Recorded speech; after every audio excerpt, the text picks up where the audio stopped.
Welcome to Comic Cave, the podcast where art and imagination collide. I'm your host, DnDWife, and joining me every episode is Couple of Nerds' very own master artist, Entlynk. Each week, we're diving into the creative process behind incredible art, from comics and character designs to the vibrant world of Extraeus and beyond. Whether you're an artist, an art lover, or just here for the good vibes, where there's a seat for you in the cave. So let's create something magical. This is super fun. It's our first Comic Cave that is video. So that's interesting. Very exciting. Oh yeah. A little nerve-wracking, but we're going to get there. But today we're talking about these collaborative projects. Oh, yeah. That I helped to one of our player characters who plays Drexla. Their player commissioned an origin comic for her. Ooh, yeah, we really like that. And then I was very graciously asked to color it. So that was my part in all this. Awesome. We're really excited to cover this piece, I think, just because it's not only, of course, a piece that you had help in creating, but it's this new collaborative piece that, I'm not really used to seeing. Usually it's just one artist working on one thing. And when you commission someone, it's usually just for, one piece or a series, but it's just made by one artist. So to see a collaborative piece where one artist did the line work, one artist did the coloring, and then of course there's the creative mind of Dan behind it, driving kind of how the creative process is going, is really interesting to see. So I thought this would be a perfect first episode to get us into our new video Comic Cave. So do you want to talk about and describe each panel and what the story is saying? Let's go through it. You're going to be seeing it with us here. So our first panel, it really just shows three smaller sub panels, one with just a hand reaching out amongst this kind of almost a sea of mushrooms that are blue and pink. It's very ethereal looking here. In the next sub panel, we see this tiny humanoid girl, or at least they have long blonde hair. They're dressed in green rags, and they look like they're just around waking up here. Like the whole sea of mushroom theme continues in the background. They're clearly on some sort of dirt ground, so they're possibly in a forest or somewhere outside, right? And in the last sort of sub panel, it kind of zooms out and shows just even how much bigger the place where the person is at. We know now this is Drexla. So we just get to see the enormity of the place that she's found herself in. Right. She's surrounded by like a forest of mushrooms, and you kind of, with the zoom out, you almost can't tell if the mushrooms are super big or if she's just that small. Maybe has she shrunk, or is she just in a normal person in a land of giant mushrooms? We don't know. But the next set of panels is just really evocative. You can see the sort of confusion and the fear in her face from being somewhere where she just doesn't know where she is. She's looking around at her surroundings in utter confusion. And in the second panel, you get even more of that with this close up on her face. And I've got to say, I love the way the line work is drawn on here, and the way you colored it in afterwards really lends this dramatic sort of comic book feel that I think just works perfectly for this panel. I totally agree. I feel like Katsudon, the sketch artist for this, they really captured like such good emotions. Like you can really feel the flow of each face that we get here on this page, and it's contributing to this like frantic feeling. Very much so. Like, if you've ever had the feeling of being lost as a child, this definitely brings out that despair you feel where you just think the world is ending. You don't know what's going on, and everything's desperate. And even more so when in the last sub panel, she starts to kind of get up in an attempt to hopefully find out where she is amongst her surroundings. And all of this surrounded by beautiful looking mushrooms. So it's just really a nice contrast between the feelings that she's feeling and just the peaceful nature of her surroundings. It's very glowy. And then as she's like beginning to move off, the next page starts off with these two towering shadowy figures. We don't know if they're good Friend or or bad. foe. Yeah. And this middle panel is so fantastic to me. The physicality of her like absolutely cowering away, only for these really kind halfling faces to be, for us, they're Demon. But these faces are very welcoming and warm, and I love that we're left off with them. Oh yeah, So sorry. No, you're good. Yeah, we're left off with just them smiling down on her, and I don't know. It just feels really like a great contrast here. You know, the fear, the unknowingness, and then kind of like a light at the end of the tunnel when she finally sees that they're smiling. They're not baring their teeth at her in a menacing sort of way. It swings us from one end to the other. So I'm glad we got that like relief at the end of the page. Very much so. I think, you know, a large portion of this artwork is the emotions that they bring out in us. And I think so far it's doing a great job of telling us exactly how this story is going. Can you tell us a little bit more? Absolutely. The next page, we see that they're reaching out. Drexla has accepted this help from these strangers, and they're just comforting her right now. We see that they're embraced in like a nice hug. Still just unknowing how she got there or what's going on, but there are no questions asked. They're going to take her in. Oh, that just looks so nice, right? Yeah, she's bawling her eyes out, and the scene has changed, right? You don't see the mushrooms anymore because it's clear she's been lifted up out of that area. And so she's just in kind of this loving embrace now, and you can really feel the sort of relief at the end there with the tears running down her face, thinking, oh, I finally found a safe space. I can just be for a second and not have to worry about it. And then in the next panel, you get a little bit more of an insight as to how their relationship went, right? They were really nice to her. It sounded like she had really great ideas, and they seemed to mesh really well with the Dimmon's inventive sort of ways, to the point where it looks like the father figure gets really excited about how smart she is in the last panel, kind of pointing to her head with this pride almost in him.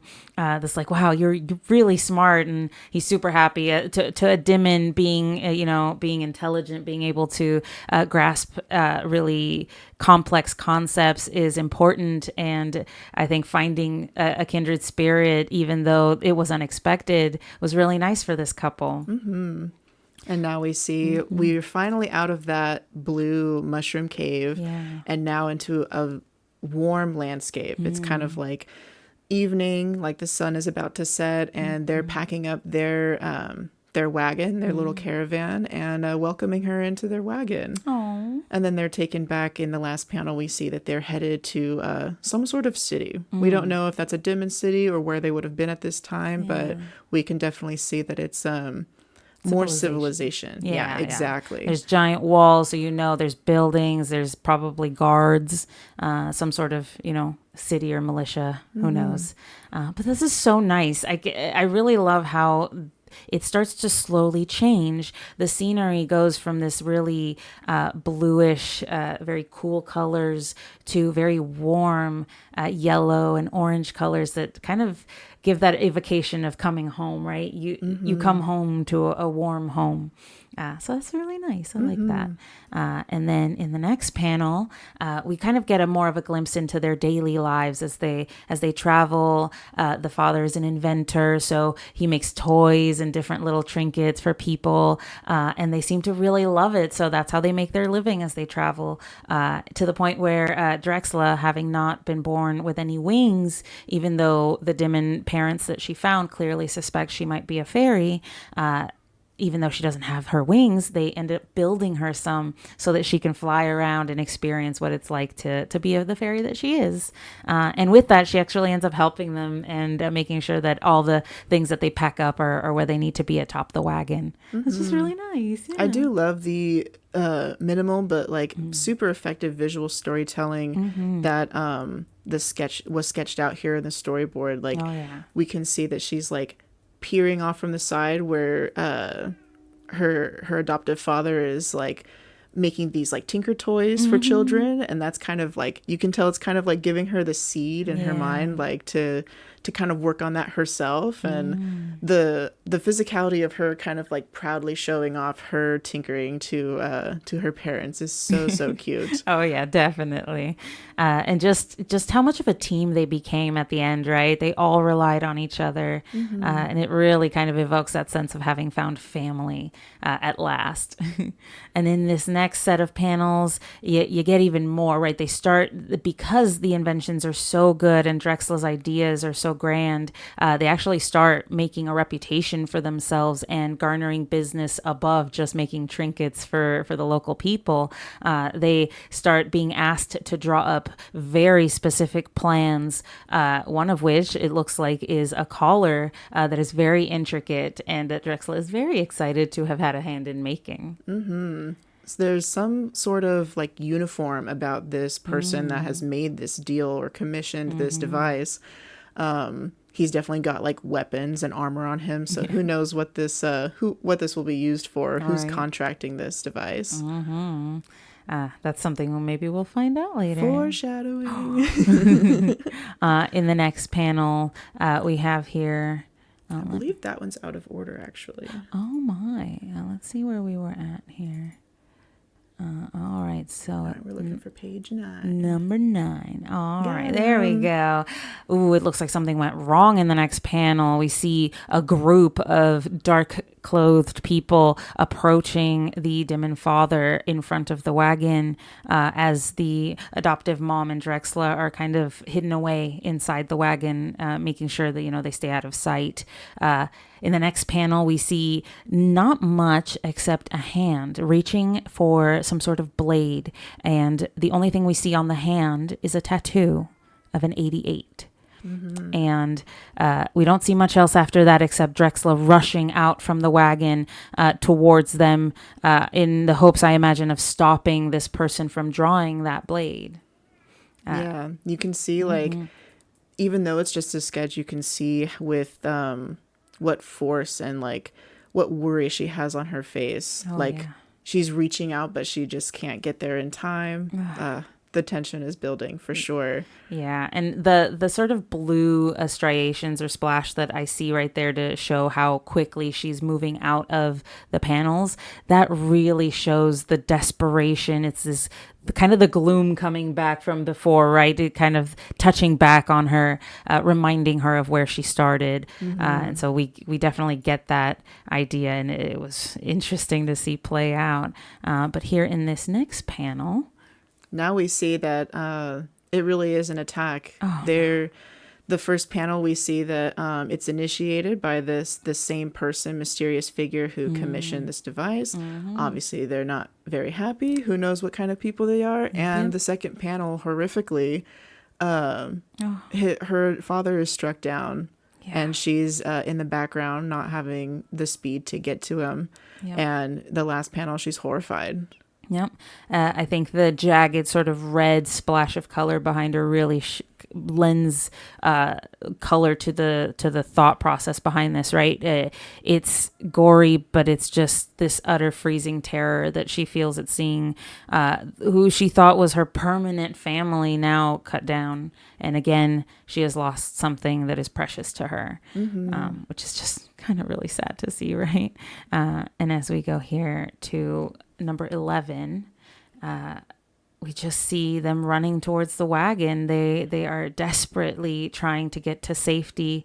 Drexla rushes back to her mother, pushes her into the wagon, and they both kind of lock themselves inside in shock. We can see, that she's shocked. How do you even process this in that amount of time while you're also having to run for your life? You're worried about your mother now. Like, there's just no time to think. Not at all. Again, the expressions are just top notch. The line work was really well done here. I've got to commend Katsudon for the way that she drew just like the motion of everything happening. And then, of course, the expressions on people's faces are just so well done. And when you put in the color that you put into this piece, it just kind of brings everything home. It shows us exactly what was happening. Like I like to say, it gives it a little bit of a glimpse, a window into the world that was, because I believe that all of our art is sort of just windows into what was happening. These are just other worlds we're looking into. So yeah, but I do really also like that you see here, because it's a close-up of Drexla, you get this really unexpectedly beautiful look at her wings and how intricately they're built, even though they're mechanical, and they look really beautiful and iridescent. They're quite, metal, not natural. Yeah. Metal. So you kind of get this really strange juxtaposition of beauty and horror, which I think is lovely. But can you tell us a bit about this next piece? And now next, without time to even like process or think of what next, we see that her mother is packing a bag and she's consoling her, hugging her, and you can tell that there's this sadness on her mother's face that she there's just a really bad deal that they have to make right now. And I think she wants to get Drexla out safe, and that's all that matters to her. Yep. Oh, that last hug at the end, they're just hugging so tightly, and you can really tell that they love each other. It's a bond. Even that middle panel where she's kind of moving the hair out of her face, which is reminiscent of one of the first couple pages where they find her, and they do the same thing in the mushroom forest. Yeah. Oh, it's so sad. Full circle in like the saddest possible way. But it's still just this kind of sad beauty that you get from this sort of scene, and then in the next panel, disaster has struck. Yeah. Fire is surrounding the entire wagon, and now we know why the mom was packing things up. She knew she couldn't get out because there's only a small hatch at the top of this wagon. Drexla was the only one who was going to make it out of here.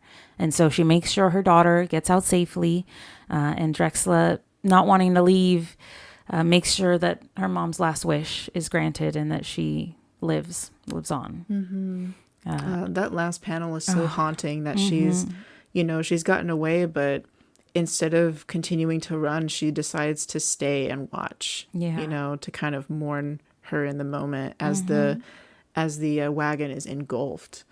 Yeah, because there's no going, back in there and saving her. It's all engulfed and there's nothing to do. So I think this is the moment that she's etching into her memory so that, she can do something about it later. I'd like to think that anyway. Right? I mean, if that was your only family and you don't know where you've come from, that's the only thing to do is get revenge. Yep.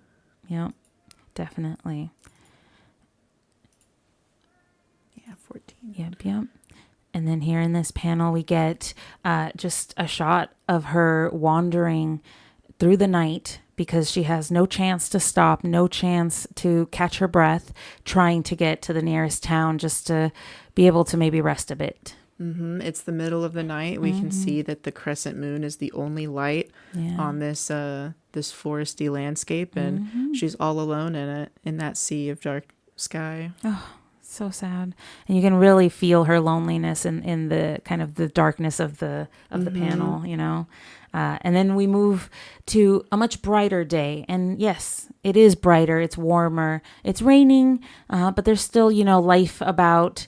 And it's just Drexla alone, traveling, stopping at an inn to eat while making sure to keep her head low and not make any sort of sudden noises or bring attention to herself. She's got a cloak on, and you can see in the background that it's these same men with these same kind of familiar uniforms Garments. on. She's just following them around, getting a read on what they're about. Yeah, so either they're following her, trying to get a beat on her, or she's following them, trying to, exact her vengeance. Either way, there's stuff going on. And in this second to last panel, we really get a glimpse into Drexla's plan. She's been overhearing some conversations at the tavern that she's been frequenting, and she sees that there's a possible chance for her to get out and start somewhere new, fresh. So she gathers up all her things and flies out of the inn or out of the tavern and right through the air to a giant ship that is boarding. Tons of things are being put on, supplies, cargo.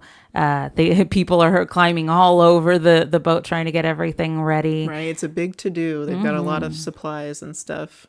Oh yeah. There's a lot going on, and I think she feels that there's time for adventure. Yeah, and Yep. So who knows where Drexla will go now? It leaves it on a really nice cliffhanger where, tragedy has struck.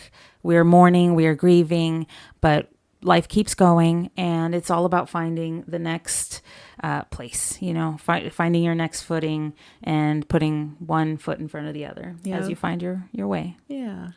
I just thought that was such a really good way to portray, I guess, like an origin story for a character, right? There's tragedy, there's a touch of sadness, but that's not the end of the story. It looks like there's a lot more to go on. There's a nice cliffhanger that tells us that Drexla still has adventuring to do. There's still, things going on, and we do know that she goes on to do great things with the travelers in Extraeus. So, we get to see a little glimpse of what was life like before. Yeah. Did you have any favorite parts of her backstory? Oh, there were so many, but I think my favorite is possibly the beginnings, just opening on that blue mushroom forest. I love the coloring of that, the pink with the light blue contrast, and the fact that you added a little like lighter blue to make it look like it's glowing in the darkness. I loved the bioluminescent feel of it, and that's probably my favorite part of the whole piece. Absolutely. What about you? I would have to agree. I do love the bounce light and like the aura of blue. But honestly, one of my favorites is going to be the panel where we set out and look at the where they're taking her back home into the city they come from. Yep, yeah. I do like the just the architecture there and like the sunny shading of the landscape, but I also really love the nighttime landscape where the crescent moon lights everything. It gives a certain heading off. It gives a certain moodiness that I really like. And I think the fact that those are both your different favorite settings really shows that, like, one shows this like hope, this opening, the possibilities of everything open before you, and the other really is all about ending, about grief, about sadness. And it's just really nice to see both of those in one piece, in one set of comics. I think, two sides of the same coin, really. But I wanted to ask, like, how was it coloring this piece? What was the process behind it? What did you go through? I decided on my process because since it was like 16 pages and pretty much give or take 3 panels per page. Yeah. I wanted to make sure that I had like a uniform process throughout. And since these were, they were just raw, like I think like JPEG files. Oh, okay. So it wasn't transparent or anything. So I had to find a way to overlay the color to make it work. So that the lines came through in front. Oh, man. Because I didn't want to repaint this entire piece. That's not what I was asked to do. No. And I want, obviously, their work to show through. Because I'm just the colorist in this in this collaboration. So what I was able to do is actually, it's called the overlay, but it's a blending mode in Clip Studio Paint that allows you to, I was able to like clip and exclude the outside of the panels, so that way you're only coloring within the lines.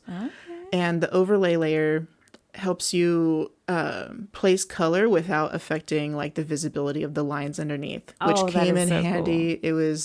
It's how I did everything. It's really essentially turning it into a coloring page so that you can work on it without messing up the underneath. Yeah, exactly. Oh, I like that. So that really helped. The original sketch is preserved without having to like isolate or do a lot of like tedious work yourself. And I actually feel like the paper color behind it actually helped to create and mix with the overlay mode to give it a certain like feel. It's even in traditional painting, you don't always want to draw or paint on a purely white canvas. And so I think this helped kind of give it its own color language. I like that. That's very good to note.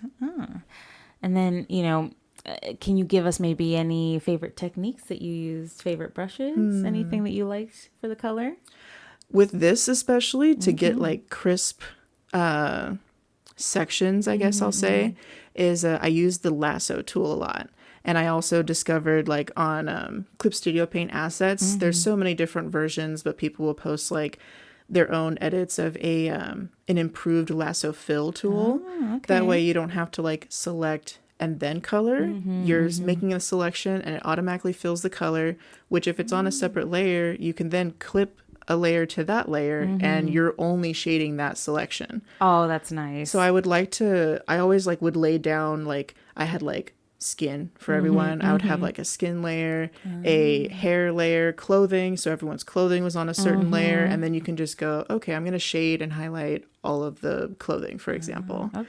And I would kind of go about it systematically that way. That is really nice. And I think the organization part is the key to this project because it was so large. Organization is so important for digital art, for sure. Oh, yeah. Especially taking on a project this big. And I want to also discuss the artists that were involved in this because, like I said, this is brand new to me. I've never really been privy to a collaboration this intricate between people. Where, you know, Dan is what I call the vision. He's the creative force behind the piece. Katsudon was the line artist. So I called her the foundation of the piece because she really kind of brought sort of what Dan wanted in his head out onto the page. And then, of course, we have Entlynk, who brought life into the piece through color. And so those, I think, are the three major pillars of this comic, and also the three major aspects that make it work. Because there were three people involved in this, you all collaborated to make everything work well with exactly how it was supposed to look. So nobody feels like they didn't do their job. Nobody feels like maybe they did it wrong. Everybody's on the same page, which is really fun to see. And I think because there were three people working on this, you really got the best art you could possibly get because you have three people, not just one, working on it, not digging on the individual artists, just saying there's a lot more you can do with more people on a project. Yeah, I think it just really is, it makes for like an interesting twist because obviously like no one is going to like draw or color something the same way. Oh, yeah. And so the mix of things is really cool. That's what I kind of like joked while working on this project. I would just kind of like think to myself like, oh, maybe this is how like studio people are because there's like when you read comics, there's credits for the line artist, the color, and like all of those things are like separated. And so this was like kind of really cool, especially because Katsudon is super organized and has like storyboard that each goes with each page. So each page has a section for what kind of camera angle she wants to draw it at, or like the lighting in the scene and what's generally the vibe or the mood of what's going on. And I think that it's not just for her own work, but for mine as well, seeing, you know, not having like spoken to her or anything, that helps to kind of give that direction and keep everything cohesive while multiple people are working on it. So I thought that was really cool, and I learned a lot from her organization process. I like that. I think it's really helpful, especially because I think she knew that it was going to go on to a different artist for coloring. So I think she, you know, wanted to give the best foundation she could. And I really like that. I think it's very telling too that she created such an intricate piece because of all the notes that were given, and it helped more than just her. Like I said, it helped Dan kind of hone in what his creative process was going to look like, and it helped you also in the final product. So I think that was really cool. And it's fantastic that she kept such intricate notes. It's phenomenal. If you want any of the socials for both Entlynk and Katsudon, we'll be putting them in the description. So make sure to check them out, especially if you want any of these pieces sort of done again, because holy cow, these were amazing panels. I loved looking at them. Every single one was dynamic and new. And I was always wondering what the next one was gonna show. So I'm really excited for the art.